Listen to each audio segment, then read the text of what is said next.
Praise the lord. ఈరోజు దేవుని యొక్క వాగ్దానం, నీవు దేనినైనా యోచన చేయగా అది నీకు స్థిరపరచబడును.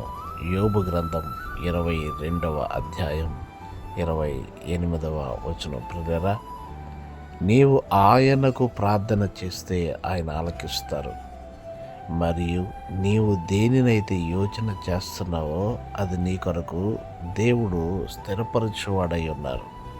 ఎందుకనగా మన ఆలోచనలని, మన ఉద్దేశాలని సఫలీకృతమును చేసి మనల్ని తృప్తిపరిచేవారు మనము ఆరాధించే దేవాతి దేవుడు. కనుక మీరు దేనినైతే యోచన చేస్తూ ఉన్నారో ఆ యోచనను దేవుడు మీ కొరకు స్థిరపరిచి మిమ్మల్ని బలపరిచేవాడు. మీ కొరకు ప్రార్థించే దైవజనులు డేవిడ్ రాజు గారు.